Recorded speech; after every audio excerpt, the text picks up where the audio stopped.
This is Southern New England's trusted news source, ABC 6 News at 5:30. First at 5:30, we continue our breaking news coverage of the closure of the 195 West at the Washington Bridge. That traffic nightmare continues tonight. 195 westbound lanes on the Washington Bridge were abruptly shut down last night, with the DOT saying that prevented a potentially catastrophic situation.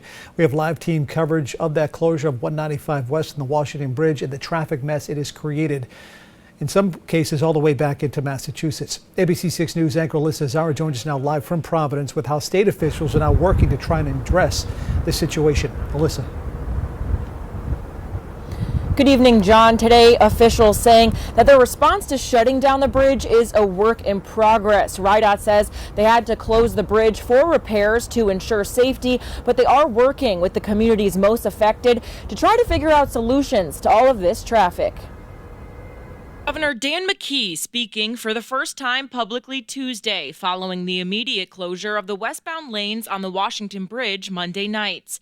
As many Rhode Islanders spend hours in traffic, McKee says officials are working to figure out new travel times for residents. I think it's in minutes. Did it take you 25 minutes to get over the bridge from point A to point B on a normal day? And now we got to measure what that now is. Is that 50 minutes now, or is that an hour? We got to communicate to people what the time frame is on the particular trips, and also try as best we can lower that count that actually going to use the bridge by finding other options for them. RIDOT Director Peter Alviti says the bridge was last inspected in July and was in good condition, but now engineers found a critical failure of some original bridge components. There are on each side of the bridge 8 pins that are anchor pins that hold major beams in place that as old bridges like this go, if one pin becomes deficient, then it can have a compounding effect on the other pins in the bridge, and that's what happened in this case. Alviti says there was no choice but to close down the bridge for repairs, citing safety as a top priority. A single lane for emergency vehicles is now open to help them get from the East Bay to hospitals in the West Bay. There is a portion of the old bridge structure that we can use safely, and our engineers have certified that we can use at least that one lane of the old bridge for emergency vehicle purposes, police vehicles and rescue vehicles. With at least 90,000 people traveling over the Washington Bridge every day, the Department of Transportation is working on opening up temporary lanes within the next 2 weeks. Our engineers are confident that we can have a temporary 2-lane opening to the westbound traffic that will utilize 2 lanes of the eastbound bridge that is adjacent to this. The current repairs are also requiring a 2-lane closure on 195 East near exit 1A for roughly 2 weeks. Officials expect the bridge to be ready and open in 3 months, weather cooperating. But for now, you can find a list of the detours on our website. That's abc6.com. Live in Providence tonight, Alyssa Azara, ABC 6 News. Alyssa, thank you. We have team coverage of the Washington Bridge closure. ABC 6 News reporter Josh Kerman is currently at an emergency East Providence City Council meeting that is going on right now. We'll have an update from Josh as soon as that meeting is over, and continuing updates on abc6.com as well as our Now local news app.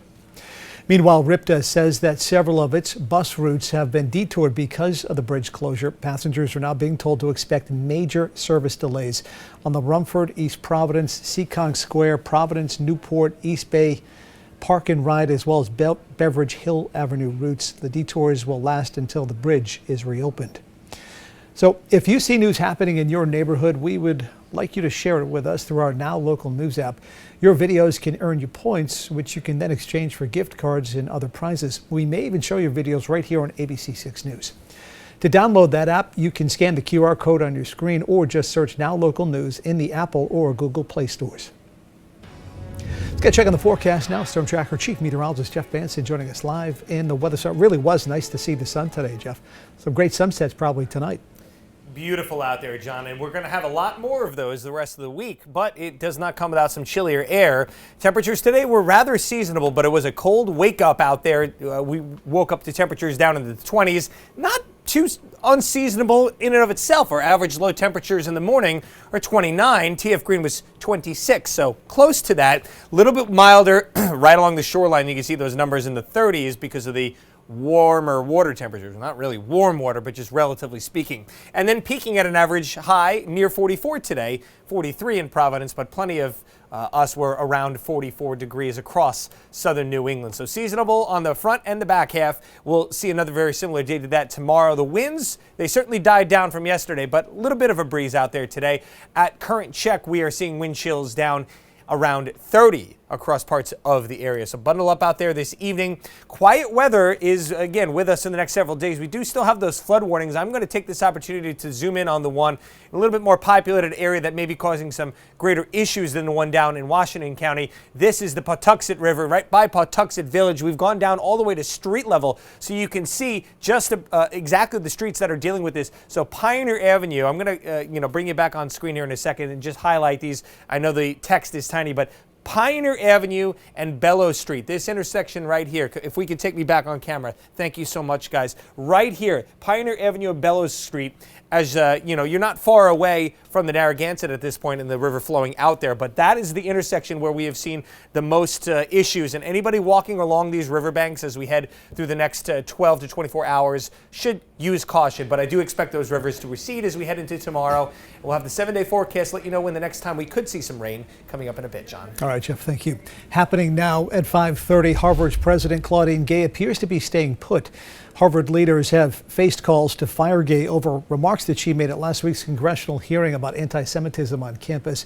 But the university's highest governing body says she will keep her position in a unanimous statement of support, saying she is the right leader to help the community heal. Well, a Cranston man has pled guilty to making a bomb threat to the Yale New Haven Hospital back in 2021. According to the U.S. Attorney's Office, 44-year-old Alexander Bradley called the hospital and told an employee that he had put a pressure cooker with a bomb outside of the building, which turned out to be a hoax.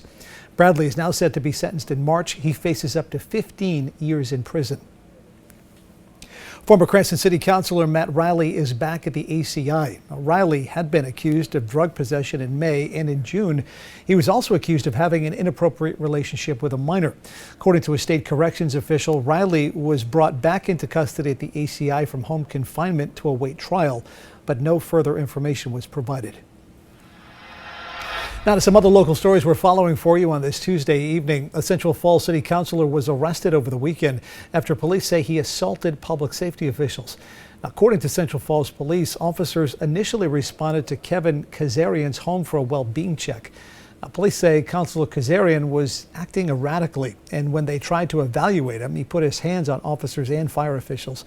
Kazarian was charged with simple assault and later released. ABC6 News has reached out to the councilor for comment, but we have not heard back just yet. Authorities in East Bridgewater have identified the body found outside of a home on Sunday. According to the Bristol County DA's office, 42-year-old Nicole Swan of Brockton was found in the yard of that home on Belmont Street. Police are calling her death suspicious.